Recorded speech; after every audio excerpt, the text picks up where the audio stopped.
തെന്നിന്ത്യൻ സിനിമാ മേഖലയിൽ നിറഞ്ഞുനിന്ന ഒരു നടി തന്നെയായിരുന്നു സരിത. തമിഴ്, മലയാളം, കന്നഡ, തെലുങ്ക് ഭാഷകളിലായി 250-ലധികം ചിത്രങ്ങളിൽ സരിത വേഷമിട്ടിട്ടുണ്ട്.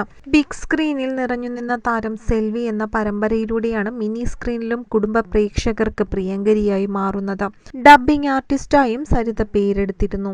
1990-കളിൽ നഗ്മ, വിജയശാന്തി, തബു, സുസ്മിത സെൻ, രമ്യ കൃഷ്ണൻ, സൗന്ദര്യ തുടങ്ങിയ നടിമാർക്കായി തമിഴ്, തെലുങ്ക് സിനിമകൾക്കായി താരം ശബ്ദം നൽകിയിരുന്നു.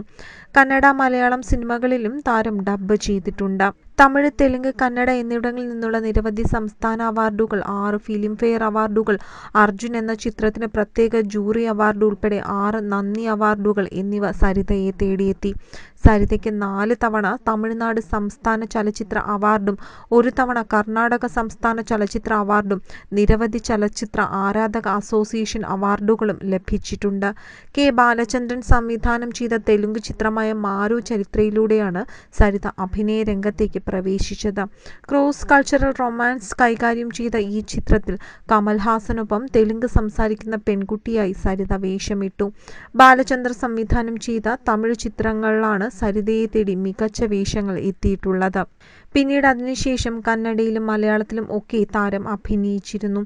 1980-ൽ സുജാത എന്ന ചിത്രത്തിലെ ക്യാൻസർ ബാധിത വേഷം ചെയ്തും 2005-ലെ ജൂലി ഗണപതി എന്ന ചിത്രത്തിൽ മാനസിക തകർച്ചയുടെ വേഷം അഭിനയിച്ച് തലമൊട്ടയടിച്ചും താരം ആരാധകരെ ഞെട്ടിച്ചിരുന്നു.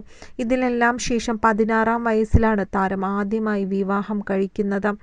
1975-ൽ തെലുങ്ക് നടനായ വെങ്കട സുബ്ബയ്യയുമായാണ് താരത്തിന്റെ ആദ്യ വിവാഹം നടക്കുന്നത്. എന്നാൽ 1 വർഷത്തിന് ശേഷം സരിതയും ഇദ്ദേഹവുമായി വേർപിരിയുകയും ചെയ്തിരുന്നു. അതിനുശേഷം 1988-ലാണ് മലയാളികളുടെ പ്രിയപ്പെട്ട നടനായ മുകേഷുമായി സരിത 2ാം വിവാഹം കഴിക്കുന്നത്. ഈ ബന്ധത്തിൽ ഇവർക്ക് 2 ആൺമക്കളുമുണ്ട്. എന്നാൽ ഈ ബന്ധവും 2011-ൽ വേർപിരിയുകയായിരുന്നു. വിവാഹബന്ധം അവസാനിപ്പിച്ചുവെങ്കിലും മൗനം പാലിച്ച സരിത മുകേഷ് മേത്തിൽ ദേവികയുമായുള്ള 2ാം വിവാഹം നടന്ന സമയത്താണ് പൊട്ടിത്തെറിച്ച് രംഗത്തേക്ക് എത്തുന്നത്. കഴിഞ്ഞ 25 വർഷം താൻ എല്ലാം സഹിക്കുകയായിരുന്നു. ഒട്ടേറെ അഡ്ജസ്റ്റ്മെന്റുകൾ ചെയ്തിരുന്നു. തനിക്കും ഒട്ടേറെ മാനസിക ബുദ്ധിമുട്ടുകൾ ഉണ്ടായി. സ്വന്തം കുടുംബത്തെ ഒരിക്കൽ പോലും തിരിഞ്ഞു നോക്കാത്ത ഒരാൾ എങ്ങനെ ജനപ്രതിനിധിയാകുമെന്നും സരിത ചോദ്യമുയർത്തിയിരുന്നു. നിരന്തരം വേദനകളായിരുന്നുവെങ്കിലും നല്ലൊരു കുടുംബജീവിതം ഉണ്ടാകുമെന്ന പ്രത്യാശയോടെ താൻ എല്ലാം മൂടിവെക്കുകയായിരുന്നുവെന്നും സരിത അന്ന് വെളിപ്പെടുത്തിയിരുന്നു. തന്നെ തല്ലിയിട്ടുണ്ടെന്നും അത് കാണാതെ ഇരിക്കാൻ മക്കളെ ബോർഡിങ്ങിലാക്കിയിട്ടുണ്ടെന്നും അന്യ സ്ത്രീകളെ പോലും വീട്ടിൽ കൊണ്ടുവരുമായിരുന്നുവെന്നും സരിത വ്യക്തമാക്കുന്നു. ഒപ്പം അവരൊക്കെ വേറെ കുടുംബജീവിതം നയിക്കുന്നവരായതിനാലാണ് അവരുടെ പേരുകൾ വെളിപ്പെടുത്താത്തതെന്നും സരിത തുറന്നു പറഞ്ഞിരുന്നു.